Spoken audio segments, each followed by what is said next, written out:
One day in ancient India, the Buddha was giving a teaching to his followers. On this day, however, instead of a verbal teaching, he simply held up a flower. One of his disciples, Mahakasapa, smiled. The Buddha said, "Today I gave a silent teaching," and Mahakasapa alone understood it. Poetry exists in silence, yet mysteriously it emerges from words and limitations of language, but isn't confined by them. Much like the lotus flower held by Buddha, poetry employs various symbols to point to that which is unbound by words. But what exactly is poetry? You've probably been forced to read poetry at school. You might have rolled your eyes, but what the hell is it supposed to mean? But poetry didn't start in classrooms. It started long before books. It started when people needed to remember, to grieve, to celebrate, to pass on wisdom in a way that stuck. It's been with us for thousands of years, shaping how we express love, rage, and wonder, survive wars, dictatorship, censorship, and even English high school class. So why do so many people think poetry is boring? I think it's primarily because of the way we were taught to see it. At school, poetry often became a task, a thing to memorize, to analyze, or to get right. We learned that author's name, the century, the rhyme scheme, but rarely why those words were written in the first place. Sometimes they were overcomplicating things, which might make it feel like the poem's true meaning is totally inaccessible to us. It's just too deep. We weren't told that poetry was once a living thing, a way to record history, to praise gods, to mourn, or even to rebel. Instead, it became a test question. We learned to ask, what did the author want to say, when maybe the real question should have been, what does this evoke in me? This also reveals something about us as a society, how disconnected we've been conditioned to be from our own emotions and experiences. Anything that goes beyond the stricter rational is often deemed impractical or unimportant, but we'll talk about this later on, and this sort of extends to how we approach poetry itself. We rarely study it with the same seriousness we give to novels, even though a person can love literature in general, without ever feeling that poetry is a genre worth exploring deeply, or at all. And beyond that, the image of the poet itself doesn't help much. I am Walt Whitman, Cosmos, Democracy, Manhattan, Besides, popular media keeps distorting the image of poetry as well. Whispering about heartbreak over soft music, Instagram reels, spoken word clips, it made poetry visible, sure, but also easier to mock. This isn't real poetry, people say, it's just feelings. But that's the irony. See, writing poetry has always been about feeling. The difference lies in how that feeling is shaped. Because clarity and accessibility aren't enemies of good poetry, they in fact can be its strength. The problem begins when feeling becomes a substitute for craft, when the immediacy of emotion replaces the discipline of articulation. To write a poem is not to simply record emotion, but to refine it, to give it structure, other time rhythm and precision. Poetry demands clarity of mind, conscious shaping of experience is not easy work. Even the most spontaneous sounding verses are the result of deliberate thought. So when people dismiss popular contemporary poetry as shallow or over-sentimental, perhaps they're responding not to the presence of feeling, but to its lack of form. And that tension between sincerity and structure, between what we feel and how we express it, has always been at the heart of poetry. To see why poetry matters and why it has persisted despite being misunderstood, we must return to its history, to the cultures and societies that nurtured it, and the roles it played in recording and reflecting human experience. Gilgamesh, the tall, magnificent, and terrible, who opened passes in the mountains, who dug wells on the slopes of the uplands, and crossed the ocean, the wide sea to the sunrise, who scoured the world ever searching for life and reached for sheer force Utnapishti the distant, who restored the call center destroyed by the deluge and set in place, for the people, the rights of the cosmos. Long before printed books or the idea of authorship, poetry already existed. It is one of the foundational practices of human expression. The birth of writing, the Sumerians, the earliest known civilization in Mesopotamia, began preserving poetry as early as 2100 BC. Much of it was epic in scope, shaped by oral tradition, and often sang aloud. These texts were inscribed in cuneiform on clay tablets and often appeared as religious hymns, prayers, and myths, among them the legendary epic of Gilgamesh, which tells the story of a king's quest for immortality. As civilizations flourished in Mesopotamia, ancient Egypt was forging its own powerful body of poetic texts in the form of hymns, laments, and love songs. Many of these texts have endured for millennia. Religious texts like the pyramid texts were designed to guide the dead safely into the afterlife. If you know that the Egyptians also wrote love poems. One such poem, the Flower Song, preserved in the Chester B81 papyrus, captures this emotional richness. To hear your voice is pomegranate wine to me. I draw life from hearing it. Could I see you with every glance? It would be better for me than to eat or drink. Similarly, biblical texts preserved in the Hebrew Bible, including the Psalms and the Song of Solomon, illustrate how poetry remained central to religious devotion. Later, the Homeric epics, the Iliad and the Odyssey, recounted the events of the Trojan War and its aftermath. Initially composed orally, these poems were eventually written down around 700 BC. In modern scholarship, Milman Parry and Albert Lord's groundbreaking work on oral formulaic composition, The Singer of Tales, revealed how ancient poets composed long narratives not from memory, for repeated phrases, formulaic patterns, and structured episodes. Parry observed, a true understanding of the Homeric poems could only come with a full understanding of the nature of oral poetry. Poetry has long been chosen as a medium for preserving collective memory, serving not just as artistic expression, but a vessel for ritual, remembrance, and meaning. As Peter Ackroyd writes in Foundation, poetry is capable of expressing the power and movement of history as any prose narrative. It is a form of singing around a fire. There are two kinds of love that you ought to know. There are two kinds of love. What place can I advance to? What great thing can I fear? All that Allah has created, and what He has not created, is despised by my ambition, as a hair in my locks parting. When we talk about poetry, we often imagine it as a single, universal art. But poetry has never spoken with one voice. It has evolved in dialogue with geography, language, and philosophy. Nowhere is this more visible than in contrast between Eastern and Western poetic traditions. In the West, poetry has often been tied to the individual mind, the poet as a thinker, observer, and creator. Greco-Roman and later European poetry often moved toward permanence, authorship, and formal structure. Greek epics, once oral, became fixed texts. Roman poets like Virgil and Ovid refined these traditions, shaping power, myth, and empire. As the Western world entered the medieval, early modern eras, poetic expression increasingly turned inward. The rise of the sonnet in Italy with Petrarch, and later in England with Shakespeare, marked a shift. Poetry became a mirror of individual psyche, structured exploration of love, beauty, and mortality. This culminated in the Romantic era, where emotion and introspection became central. Poets like Byron, Wordsworth, and Keats redefined what it meant to feel for language. This is greatly demonstrated in Keats's poem Endymion. Think of beauty is a joy forever. Its loveliness increases, it will never pass into nothingness. This is also the period that shapes our modern perception of poetry. 19th century Romantic era British poets that I mentioned previously still dominate the popular imagination. They're often seen as the very embodiment of what poetry is. This view stems not only from the enduring influence of Western-centered educational systems, which elevate European literary tradition as the cultural norm, but also from the Romantics' own emphasis on individual feeling as the essence of art. As a result, poetry is often imagined as a direct expression of the poet's inner world, rather than as a broader field of experimentation and philosophy. This perception, however, overlooks centuries of innovation. Poets like Blake and Dickinson and later 20th century figures like T.S. Eliot and E. Cummings broke away from this purely emotional mode, exploring mystical, fragmentary, and modernist forms, qualities that often align more closely with Eastern verse. Shifting our attention to East itself, it's evident that their poetry developed under a completely different philosophy.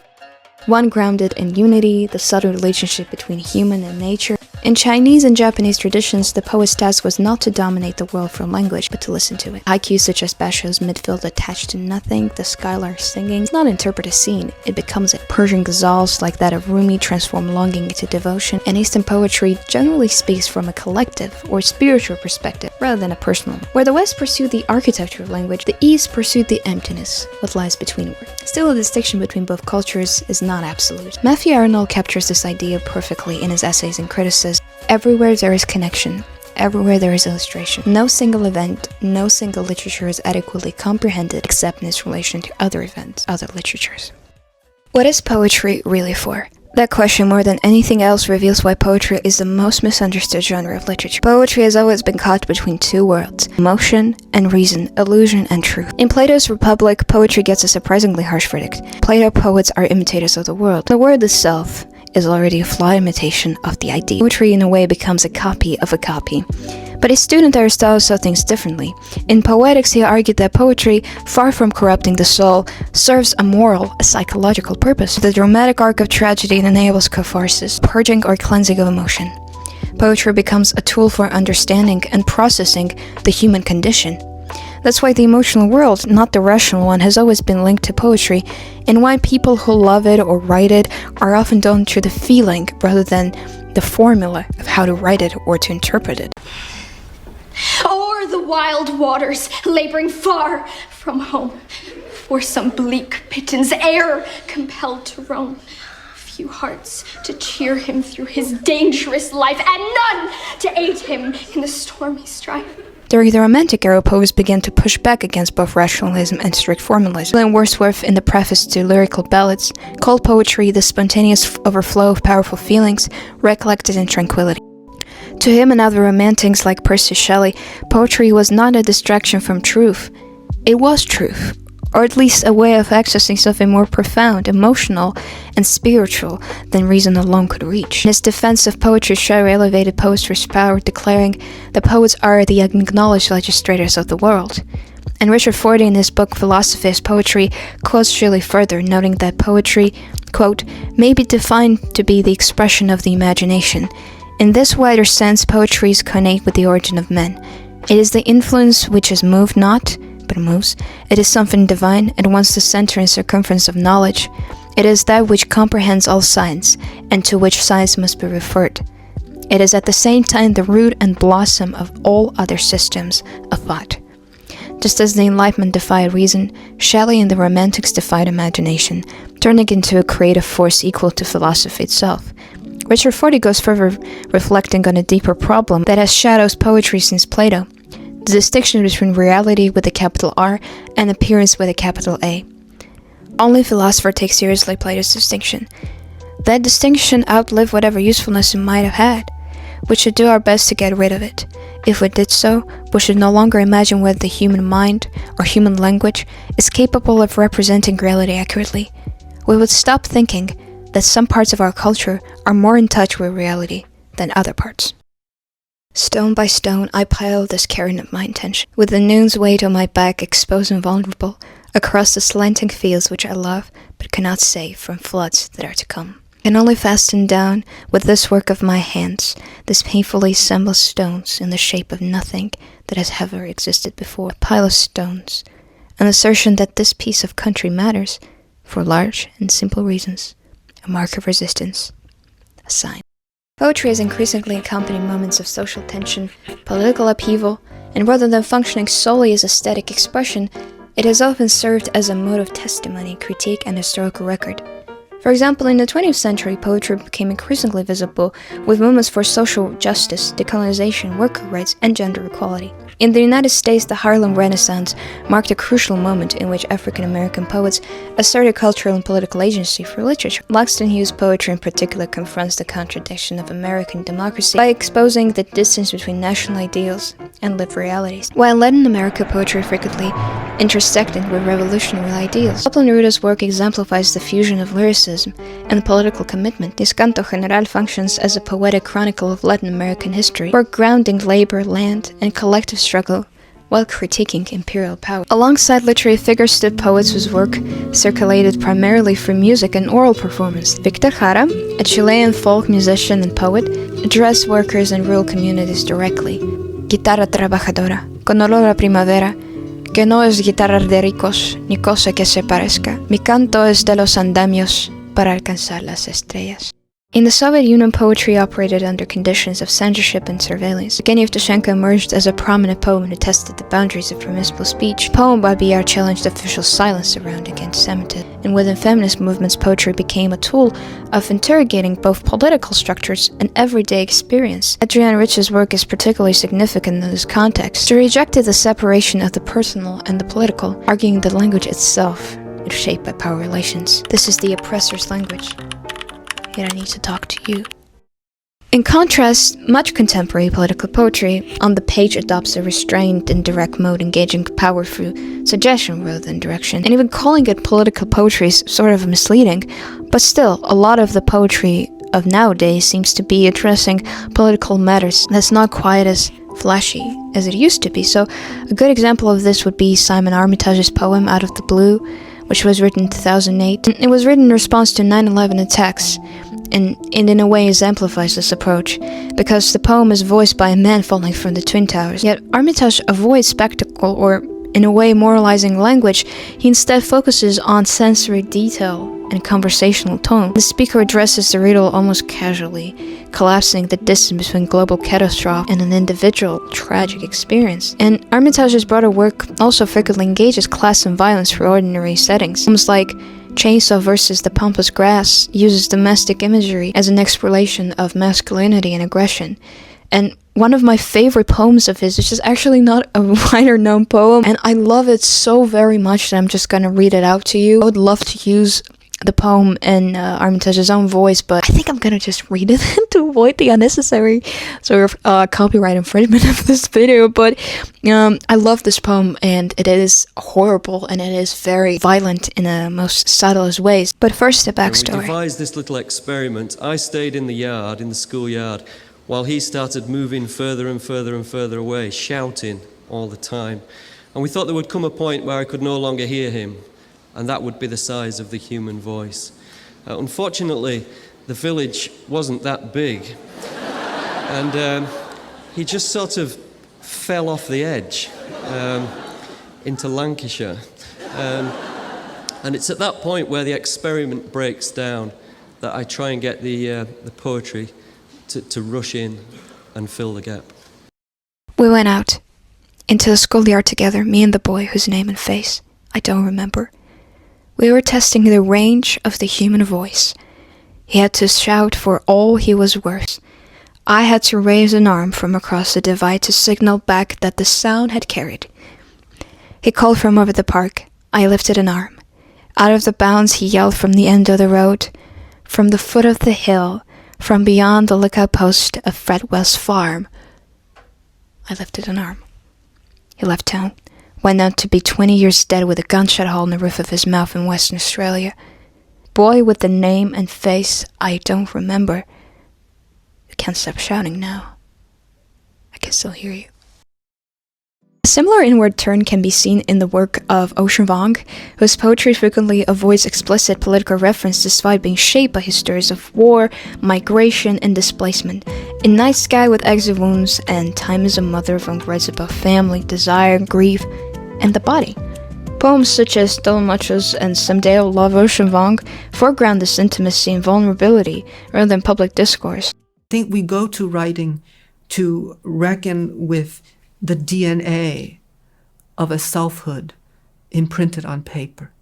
And we would lose that great opportunity if we were to all write a certain way because of how we look. That already happens. We are always misperceived in the world. It would be a great shame to write towards misperception when we are our most free and creative in our work. And similarly, modern spoken word poets such as Warshan Shire in Teaching My Mother How to Give Birth, and a feminist poet, Anne Duffy in World's Wife, blends personal narrative, mythology, and global politics. Hermandad. Soy hombre. Duró poco es enorme la noche, pero miro hacia arriba, las estrellas se escriben. Sin entender comprendo. También soy escritura en este mismo instante, alguien me deletrea. Why does poetry move us so deeply? I think it's power lies not only in meaning, but in structure, in how language is shaped for sound, rhythm, and form. As W.H. Auden noted, a poet is before anything else a person who is passionately in love with language. The American poet Robert Frost talked about the exact thing when asked about writing. A curious state comes over you, that's all. But some people like to think it starts with a phrase or something.